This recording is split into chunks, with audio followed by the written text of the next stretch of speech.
Alrighty, so we're going to get started. So for those of you on the webinar, welcome to the first accommodation webinar. So we're going to be going over London today. Next week as well, we will be having next Sunday, we will be having the accommodation webinar for Boston, then the Sunday after San Francisco, and then we'll finally be having Dubai. So whether or not you're going to be rotating or maybe you're going to be doing the dual degree, please feel free. You can always register for more than one webinar.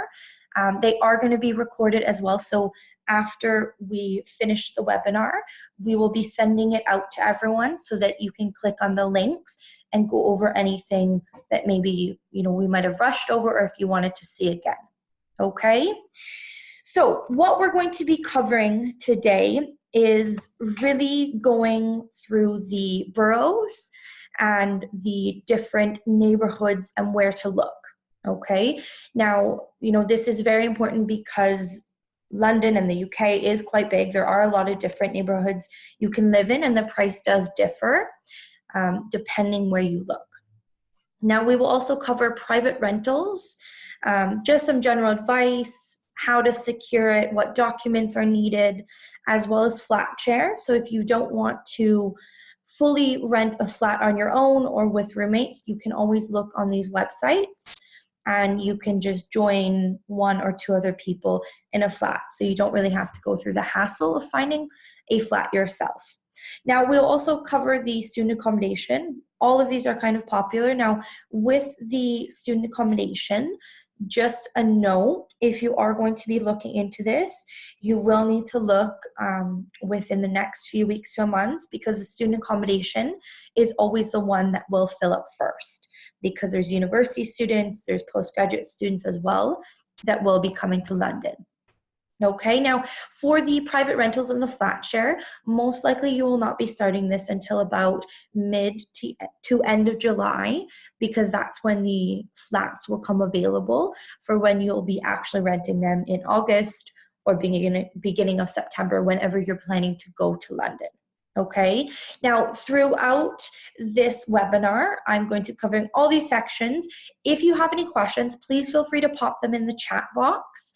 Now, I'm not going to get to the questions until the end, but don't worry, I will go over all of the questions. So if you just want to pop some in while we're going along, that's absolutely all right.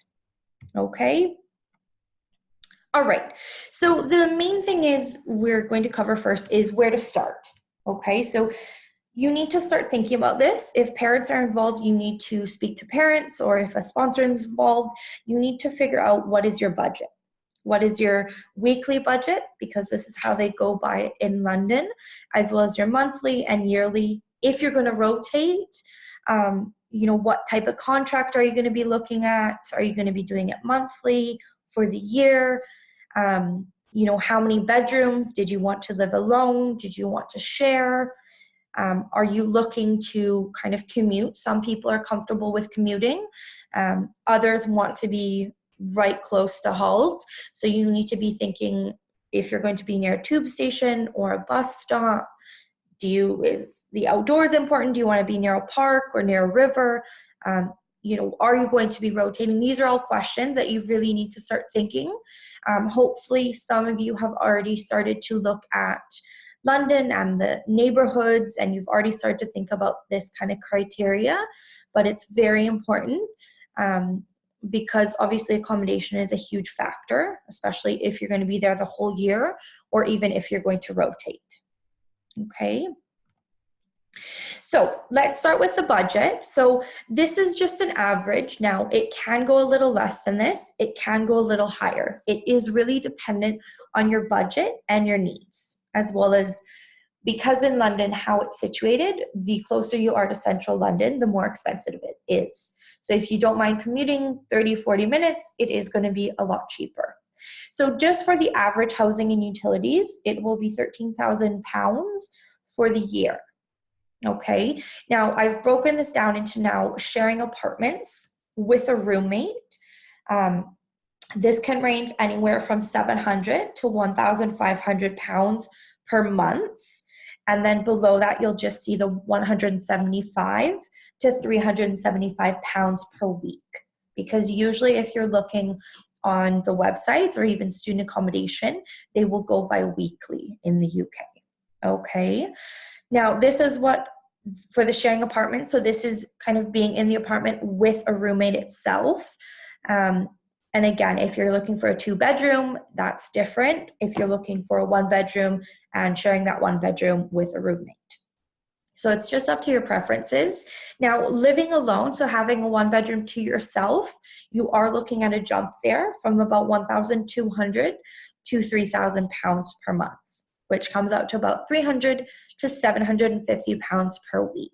Okay, so this is really where the budget and speaking to parents and your sponsor, or if it's yourself, really figuring out that finances on a monthly basis. Now, I'm going to be showing a map afterwards, but these are kind of the key locations to look. So when we talk about central London, we're talking about Bloomsbury. This is where Hult is located. It's between Bloomsbury, Clerkenwell, and Covent Garden. So it's kind of in between those 3 areas. There's also Oxford Street, Soho, Piccadilly, South Bank, Southwark, and Westminster. Now, if we're talking about north, this is just kind of above Hult. You're going to be going further into the Camden, Islington, Marylebone, and Regent's Park, as well as Hyde Park and Hampstead. So again, in each of these kind of boroughs, the cost is slightly different as well. In the west and the south, it is a little bit more expensive. However, if the tube goes there or the bus, it is still convenient, or if you don't mind walking. And then the east as well. So this is a little farther out from Hult, but again, the transportation in London is quite amazing.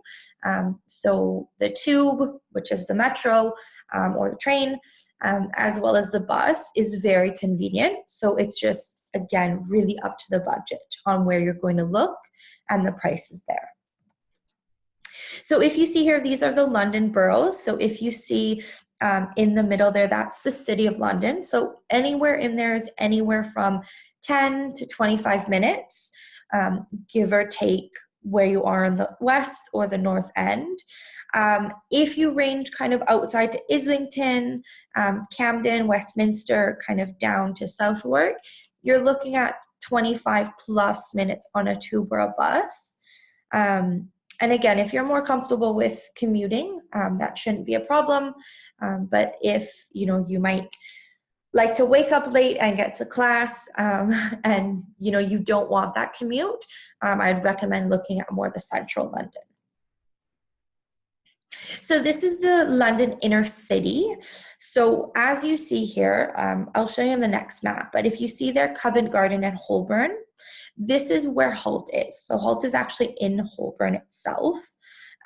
So if you see there, there's Bloomsbury, Clerkenwell, Covent Garden, and the City of London itself are kind of generally where a lot of our students do live.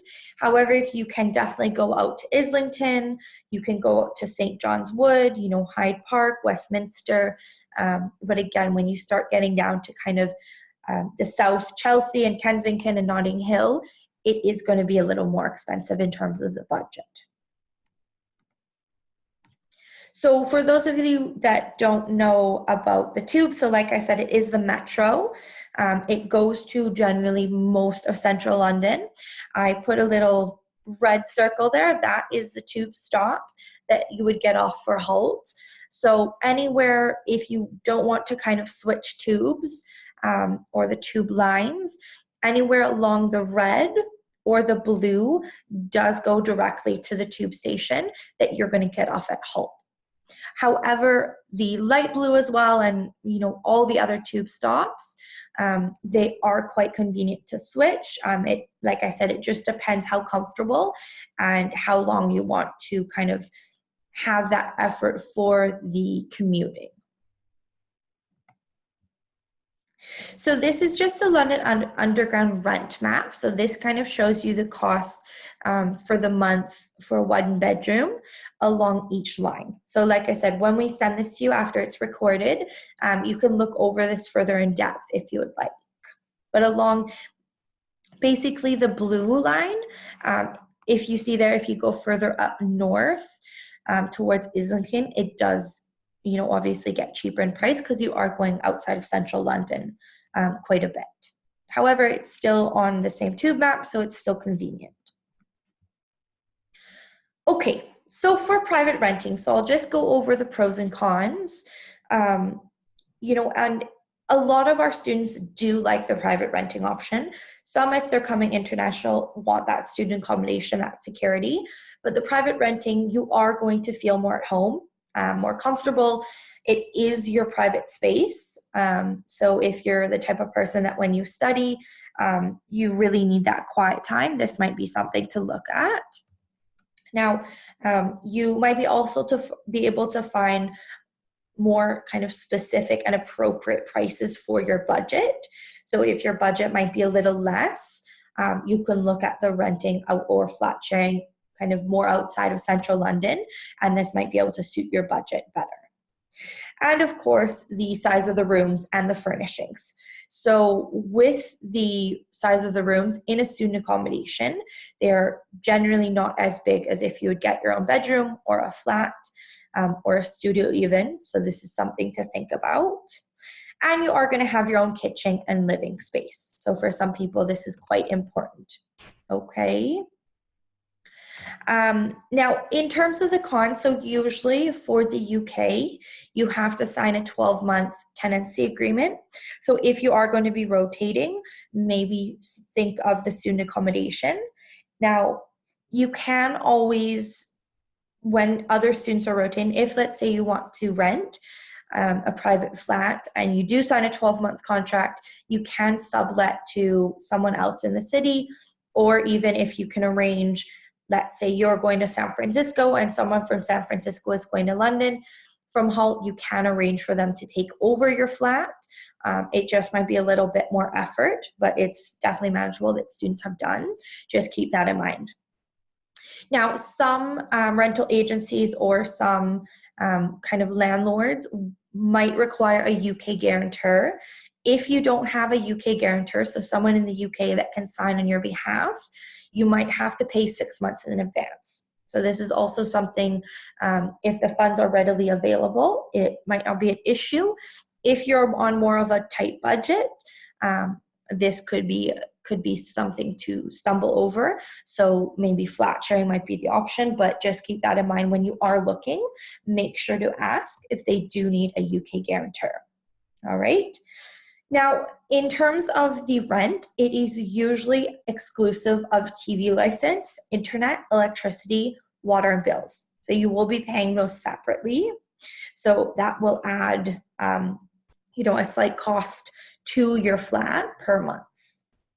And sometimes as well, and most, to be honest, estate agents or real estate agents will charge you a finder's fee. Usually it isn't that much, but if, again, the budget, if it's not there, every kind of penny counts. And now for the private renting, I will absolutely recommend you physically be in London, in the UK, when you are visiting properties and putting in offers. I would not recommend from outside looking at houses and putting down kind of a tenancy agreement or putting down, let's say, 6 months in advance before you physically look at where you will be. Okay.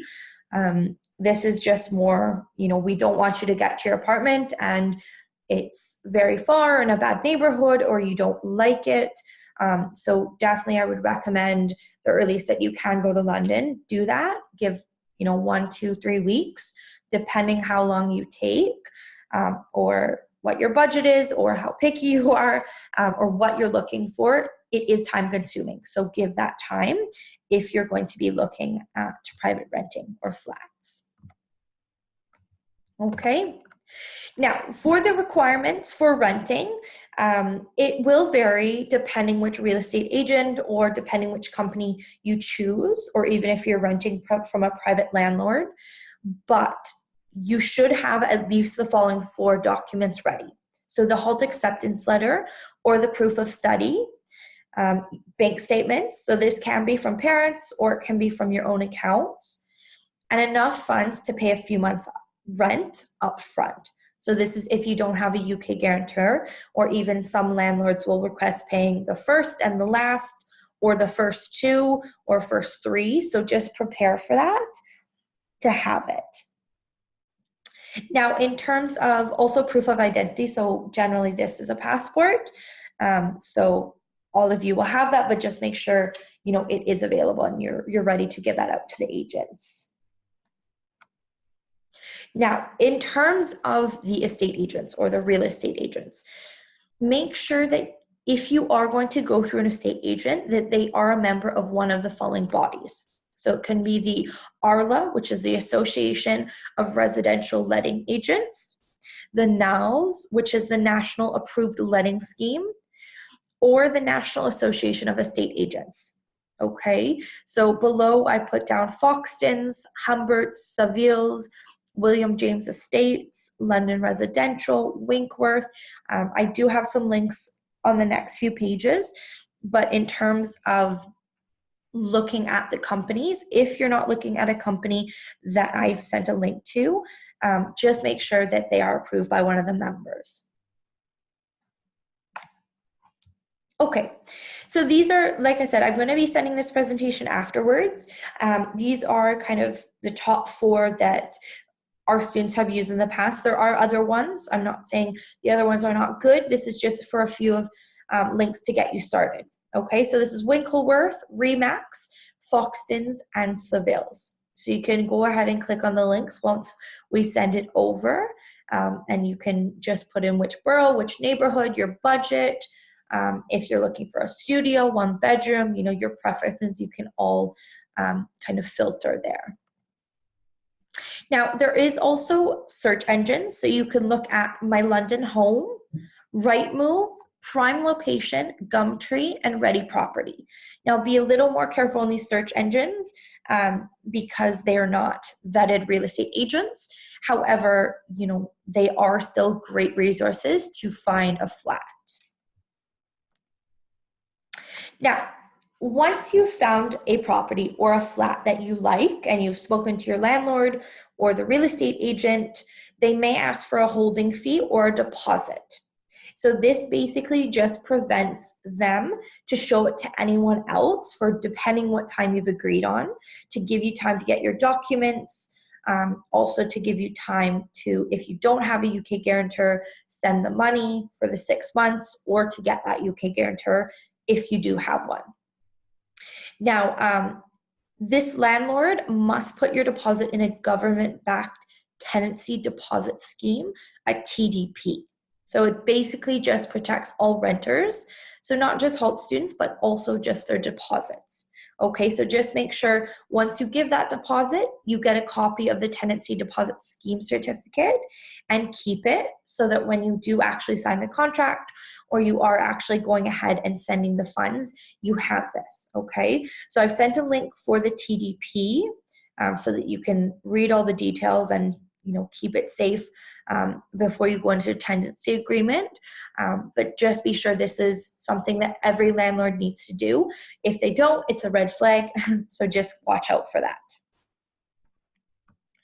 Now, before moving in, so once you have secured the property, before moving in, most students and you know, most landlords will be asking to pay 6 weeks to 3 months rent in advance. Okay, and depending which real estate agent or which company you go for, they will also do credit checks and references, or they will do the credit check on your UK guarantor. Okay, now just make sure as well, every time you make that payment, get a receipt.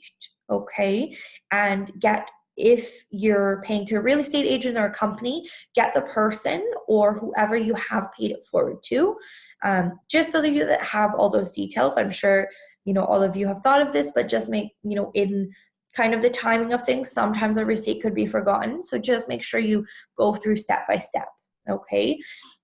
And as mentioned before, so if you have moved to the UK, you do need a UK guarantor. If you don't have one, most companies can act as a guarantor, and you just may be asked, you just may be asked to pay up to 6 months up front.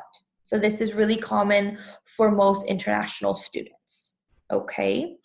Then you will get your tenancy agreement, which has all the terms and conditions. Before you sign, read through the document. If there's anything unsure about, speak to the landlord or speak to the real estate agent. If there's anything to do with furniture, any deposits getting back, make sure you do read thoroughly through the document, because once you sign it, depending how the apartment is, it's really important that you kind of give it back in the same way.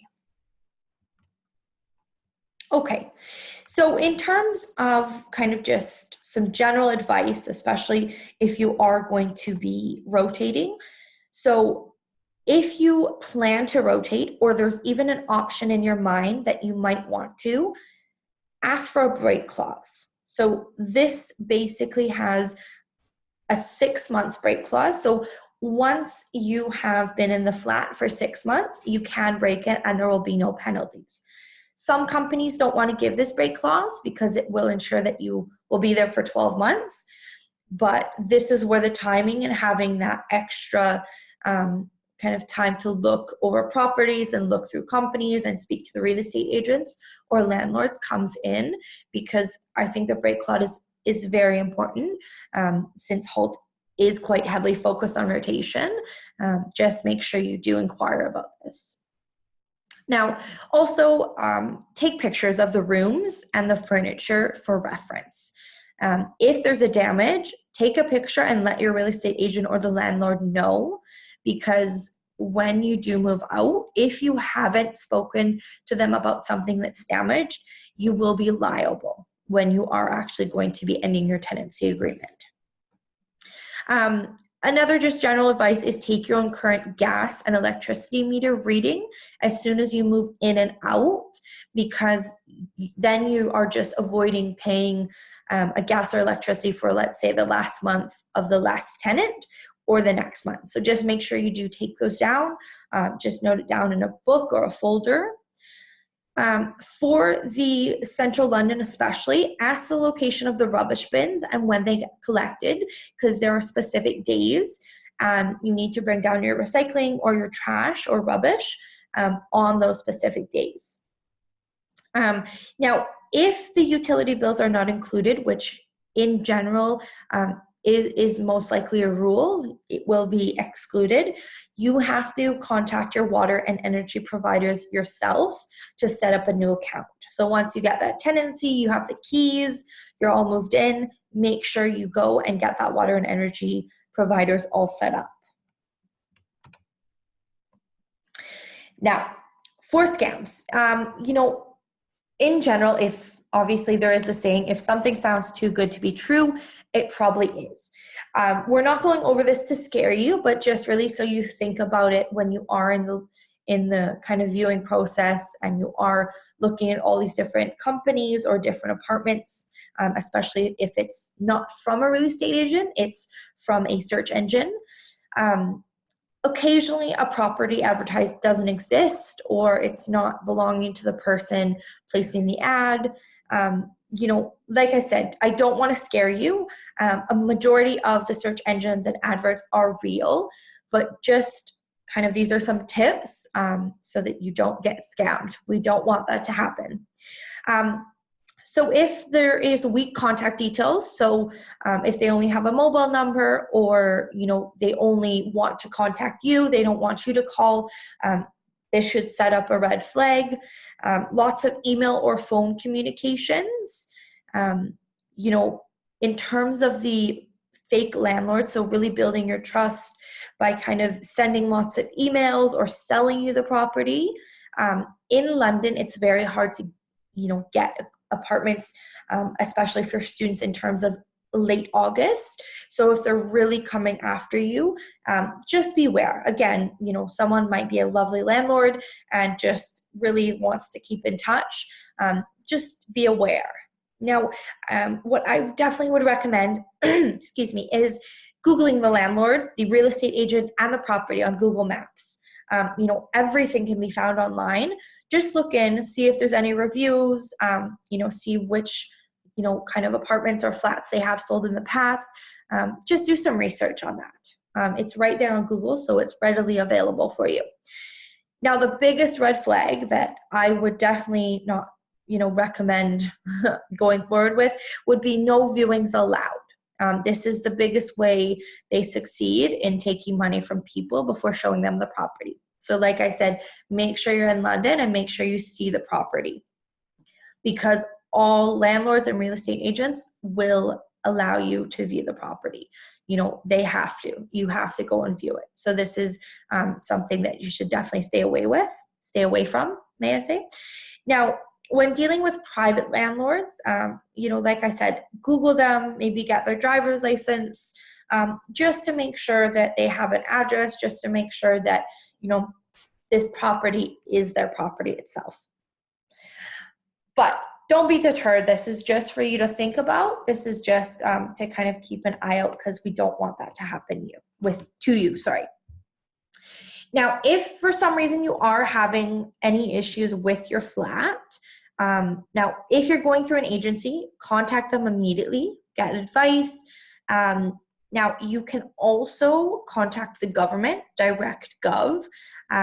It offers kind of quite extensive advice in dealing with renting problems, having to do with, fake landlords, water issues, electricity, damage deposits. There's also independent sources here. I've put Citizens Advice Bureau or Shelter. So when I send over the recorded webinar, you can click on those links and you can go to each site. So just make sure that if something does happen, speak to your landlord or speak to your agency rather than letting it go, because it's going to be a bigger issue if, let's say, you have to pay for damage or something. Now, in terms of flat share, so this is similar to private renting. However, in private renting, you yourself would be looking for the flat or the apartment. With flat share, someone else already has the apartment or the flat, and you will just be renting a room, okay?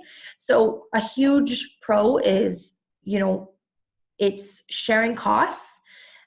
It's quite easy to find a flat, but again, make sure you go view, make sure, it's great to make new friends, but do make sure as well that, you're going to be getting along with your flatmates, okay? Now, especially it eases loneliness. Hult is great because all of the students going are so international.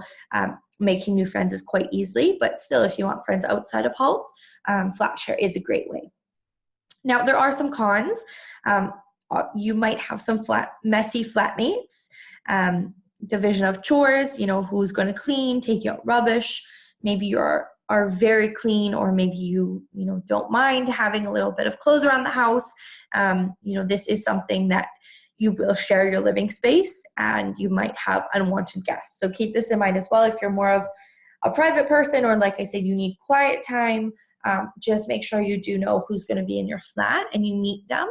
And just don't be afraid to ask for their interests, what they do on the weekends, when do they study even, just so you can be sure that you're making the right choice with your flatmates. So these are some of the websites for the FlatShare in London. You can go to housinganywhere.com, mindtheflat.co.uk, Spare Room, and Easy Roommate. So Easy Roommate is more short term. However, the top three, you can rent it for the entire year, or even if you're rotating, you can go by a month-by-month basis. Now, what I was discussing with the student accommodation, so if you are less wanting to be on your own, if you want more of kind of safe and secure environment, or your parents want this, student accommodation might be the way to go for you. Just make sure you do look now, because it's the beginning of June and a lot of student accommodations will be filling up by now. So obviously there are huge pros in terms of bills. All bills are included. There's a maintenance team. There's usually social events in the student accommodations. And it's not just you're going to be sharing your flat with other students from Hult or other people from London. You're really going to be meeting in student accommodation people from all different universities, because most universities in London itself don't have accommodation on campus. So especially undergraduate and postgraduate, they would be utilizing outside student accommodation. Now, there are some cons. If you are going to be rotating, usually you will have to sign a 50 to 52 week tenancy agreement. Now, sometimes you can get 42 weeks, but that might be more expensive. So keep that in mind if you are thinking of rotating. It might be a little more expensive than private renting or a flat, just because obviously the amenities are all there. However, studios or rooms can be very small because they're more of kind of a dorm room kind of style rather than a flat per se. And sometimes there is a party atmosphere. A lot of undergraduate students do stay in the student accommodations.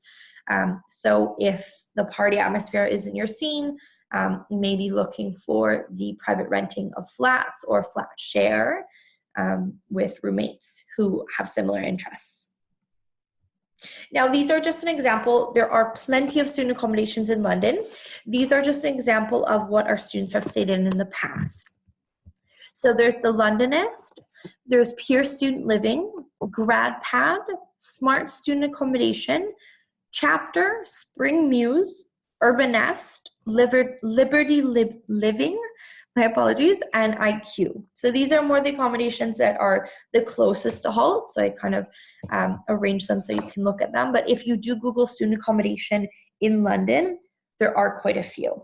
Okay, so don't just look at these. If something else catches your eye, it can definitely be a reliable source as well.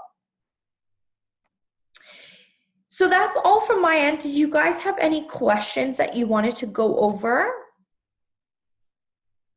So let me just open up the chat. You can start writing if you want.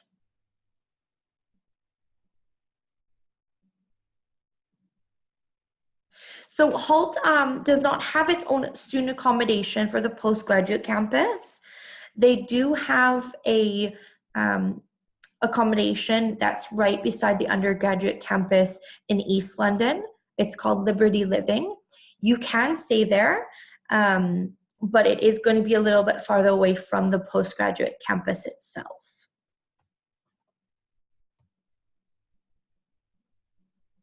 Any other questions at all, anyone?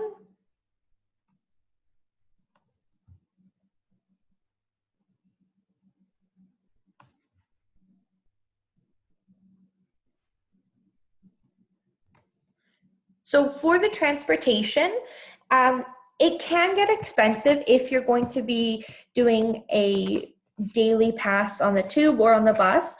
But what I would recommend is doing a monthly tube pass, or if you even live close to Hult, you can do a monthly bus pass, which is cheaper than the tube.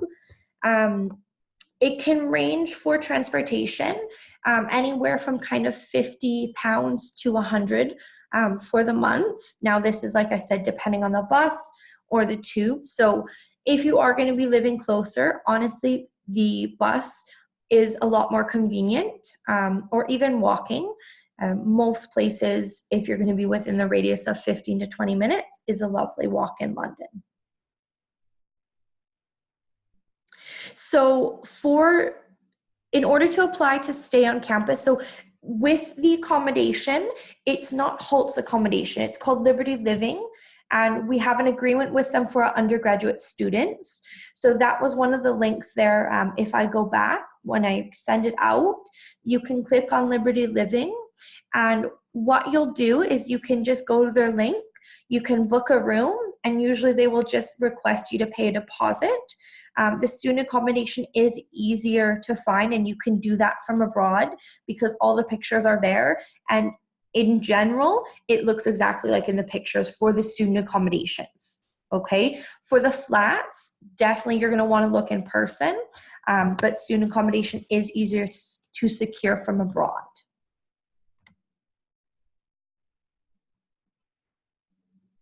So in terms of, so I have a question here, which of the student accommodations you listed is close to the postgrad Hult?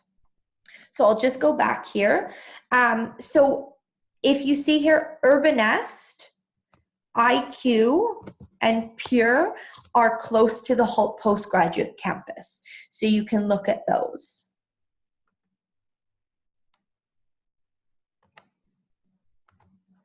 Okay, any other questions, guys? And also what I'll do, so we're going to be sending this out, like I said, we'll have it all recorded. We will send it out just because it's Eid in Dubai. We'll most likely get it to you guys next Monday. And then you can start looking, but do some research on your own, you know, speak to your parents, like I said, speak to your sponsors, so you can get an idea of the budget, of, you know, if you're going to rotate, just get your plans, okay? Hope you guys enjoyed this. Hope it was very informative. And of course, any other questions, please feel free to contact your enrollment advisors. You know, they're very good as well with the different kind of campuses and different accommodation, because of course we have sent students. And good luck with looking for accommodation.